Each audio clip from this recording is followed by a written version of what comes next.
dari garasi dan pakai mobil Chevy Blazer. Sebulan doang dia itu sudah menjual buku-buku ke seantero Amerika, bahkan ke 40 negara di dunia.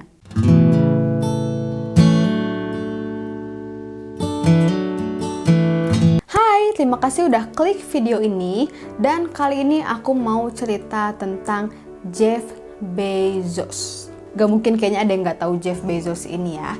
Dan buat yang belum tahu, jadi Jeff Bezos ini dikenal sebagai pendiri sekaligus CEO dari Amazon.com. Dan dia ini menduduki peringkat 1 sebagai orang terkaya di dunia versi Forbes. Dia juga dijuluki sebagai orang paling kaya di sepanjang sejarah modern.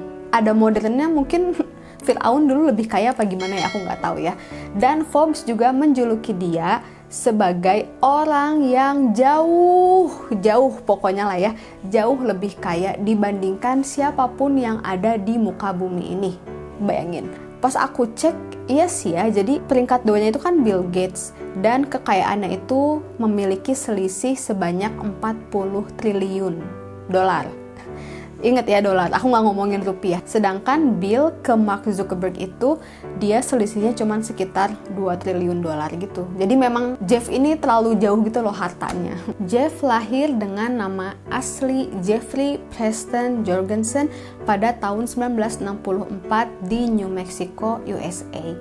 Berarti sekarang umurnya tuh baru 56 ya. Terus kok jadi Jeff Bezos ya, bukannya Jeff Jorgensen? Jadi ceritanya ibunya menceraikan ayah kandung Jeff yang bernama Ted Jorgensen pada saat Jeff masih berumur 17 bulan. Masih orok tuh Jeffnya. Nah, ibunya juga masih berumur 17 tahun saat itu. Terus 4 tahun kemudian ibunya ini menikah lagi dengan imigran dari Cuba dari Kuba yang bernama Miguel atau Mike Bezos. Nah, akhirnya si Jeff ini diadopsilah sama Mike tadi. Jadi nama keluarganya atau surname-nya ini diganti dari Jorgensen ke Bezos. Demikianlah cerita namanya Jeff Bezos ya. Oh ya, BTW aku tuh pengen bikin cerita tersendiri tentang bapak tirinya ini ya, yang namanya Mike Bezos. Karena kalau kita lihat dari Instagram atau Twitternya Jeff Bezos, dia itu selalu mengagung-agungkan dan bilang kalau Mike ini adalah inspirasi terbesarnya.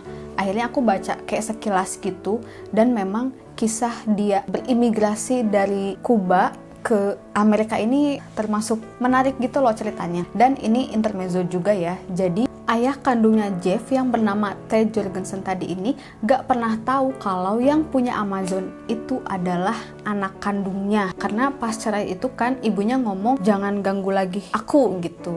Jadi si Ted ini bahkan gak tahu Jeff ini masih hidup atau enggak. Nah terus kok sampai akhirnya jadi tahu ya gitu. Jadi ada penulis yang mau bikin biografi tentang Jeff Bezos. Akhirnya si penulis ini cari tahu tentang si ayah kandungnya ini, dan ketemulah ternyata ayahnya ini udah punya toko yang jual sepeda gitu. Dan diwawancaralah ya si bapaknya. Terus dikasih lihat nih fotonya si Jeff, dan bapaknya itu langsung langsung kayak muka sedih gitu loh. Aku juga jadi sedih gitu kan ya. Dan bapaknya bilang kalau dia itu memang dulu bukan sosok ayah ataupun sosok suami yang baik. Jadi pas dibilang kamu jangan ganggu lagi hidup aku ya, itu bener-bener bapaknya nggak berani untuk ngontek si keluarganya ini, padahal punya nomornya gitu. Terakhir kali Ted ini dihubungi oleh ibunya Jeff karena Jeffnya mau diadopsi tadi itu loh. Nah ditelepon lah tuh si bapaknya kan, atau gimana lah aku nggak ngerti ya, pokoknya mereka jadi kayak berhubungan lagi gitu untuk meminta persetujuan doang gitu. Nah si bapaknya ini dia tuh tahu si Bezosnya ini mau diganti namanya jadi Bezos gitu.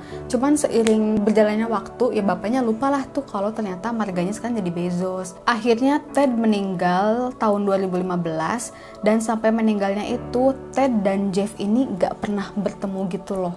Padahal kalau aku lihat ya video interviewnya si Ted ini ada loh di YouTube, disiarin di mana gitu aku lupa. Pokoknya Ted sama Jeff ini bener-bener gak pernah ketemu sampai akhirnya Ted ini meninggal. Sedih nggak sih? Sedih. Nah, Bezos ini memang sudah smart sejak zigot gitu ya. Zigot lagi.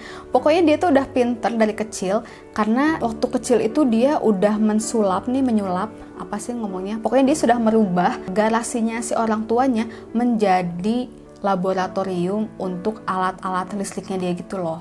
Pokoknya dia tuh suka banget sama kelistrikan dan komputer gitu. Akhirnya dia masuk ke Princeton University untuk ambil jurusan Computer Science and Electrical Engineering. Dia lulus dengan predikat summa cum laude, jadi IPK-nya tuh 4,2. Oh my god, itu kayak apa coba? Pinter banget kan? Nah, setelah lulus, Jeff ini bekerja di Wall Street, di iShaw. Itu tuh perusahaan investasi gitu ya, dan dia menduduki jabatan Vice President, dan dia itu adalah Vice President termuda saat itu. Dengan karir yang cemerlang itu, nyatanya Bezos memutuskan untuk resign di tahun 1994 dan memulai bisnis e-commerce yang beresiko. Jadi kenapa dibilang beresiko?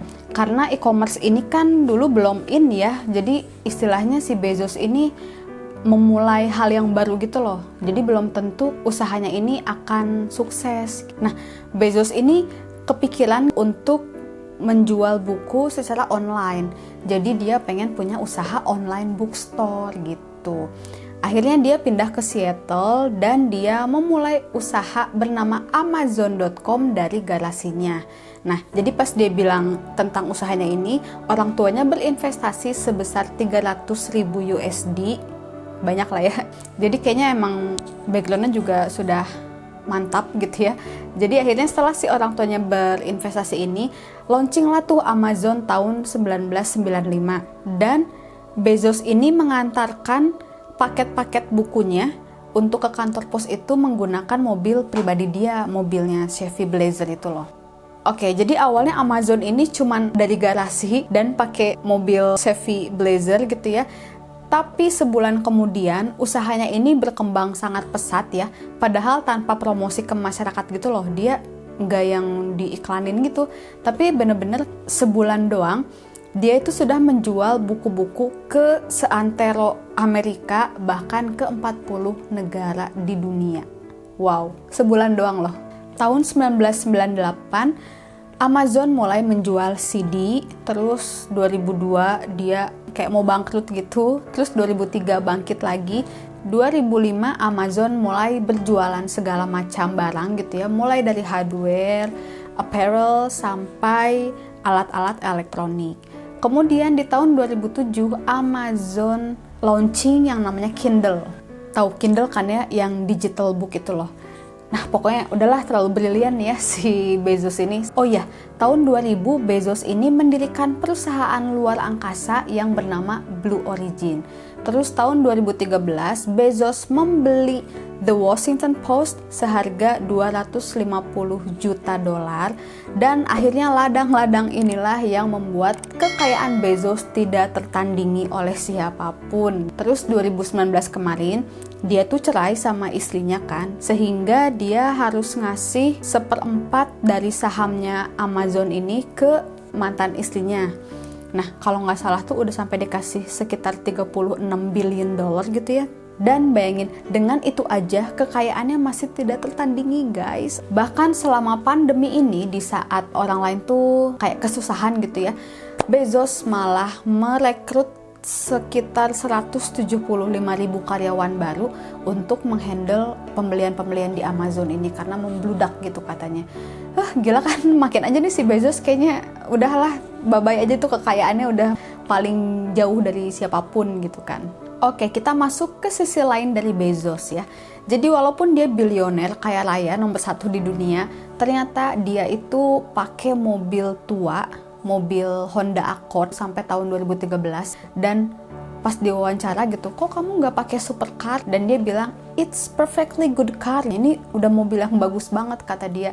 Oh my god, aku berpikir nih ya, kenapa orang-orang yang kayanya tuh sampai masuk Forbes gitu, tapi bener-bener spend uangnya tuh nggak kayak misalnya, mohon maaf nih, nggak kayak artis di Indonesia gitu, bener-bener kayak Lambonya kemana-mana. Aku mikir sih mungkin Bezos juga punya, cuma nggak yang dipakai gitu loh, Maksudnya gimana ya? Ya pokoknya nggak yang di show gitu loh. Intinya dia tetap memperlihatkan kesederhanaannya gitu. Terus dia bukan tipe orang yang terlalu bekerja keras gitu ya sampai dia nggak tidur. Jadi ternyata Bezos ini pernah diwawancara dan dia bilang kalau dia selalu tidur cukup dan bangun pagi secara natural. Jadi dia tuh nggak pernah pakai alarm katanya, bener-bener teng bangun aja gitu, nggak kayak kita alarm di snooze gitu. Bezos juga termasuk family man di mana dia tuh nggak pernah mau meeting pagi-pagi. Kalau mau meeting pagi tuh no. Dia nggak punya waktu untuk meeting pagi karena waktunya dia itu kalau pagi-pagi untuk anak-anak dan istrinya. Pengen. Dan kalau habis dinner di rumah ya, maksudnya habis makan malam gitu di rumah, ternyata yang cuci piring adalah Bezos. Aku kayaknya belum pernah lihat papa aku mencuci piring gitu. Sekian cerita tentang Jeff Bezos, sang pendiri Amazon.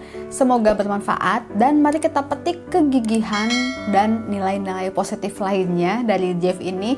I'll see you on my next video dengan sosok yang berbeda pastinya. Bye-bye!